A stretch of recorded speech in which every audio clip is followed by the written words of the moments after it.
Bonjour. Lors de la conférence de presse tout à l'heure, les représentants du ministère chinois des Sciences et Technologies, les responsables de la municipalité de Beijing et de Zhangjiakou, ainsi que le chef du département des technologies du comité d'organisation des Jeux d'hiver de Beijing ont présenté les hautes technologies utilisées dans les Jeux. Au total, 212 techniques sont appliquées, dont 4 nouvelles techniques qui sont mises en place pour la première fois dans le monde. Je vais vous citer quelques chiffres clés mentionnés durant la conférence de presse pour mieux faire connaître ces nouvelles techniques. Tout d'abord, 0 émission de carbone. Je suppose que vous êtes toujours impressionné par la torche des Jeux d'hiver de Beijing nommée Flying. Cette torche fabriquée à partir de matériaux de fibres de carbone est alimentée par de l'hydrogène.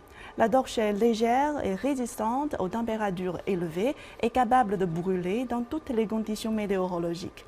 De plus, tous les sites de compétition sont alimentés en électricité 100% verte et la majorité des véhicules utilisés pendant les Jeux sont des véhicules à l'hydrogène. Ensuite, une différence de température contrôlée à moins de 0,5 degrés.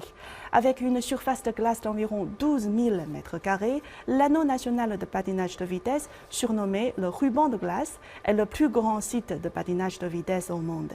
Il utilise pour la première fois dans l'histoire olympique les réfrigérants au dioxyde de carbone pour fabriquer la glace la plus rapide de tous les temps.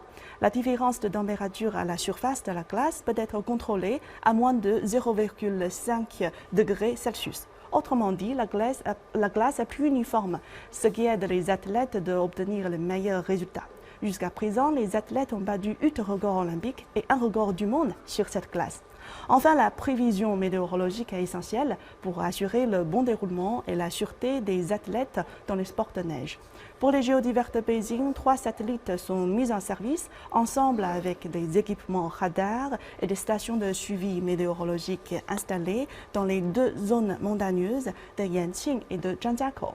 Cela permet des prévisions météorologiques précises à la minute près dans la dimension temporelle et à 100 mètres près dans la dimension spatiale.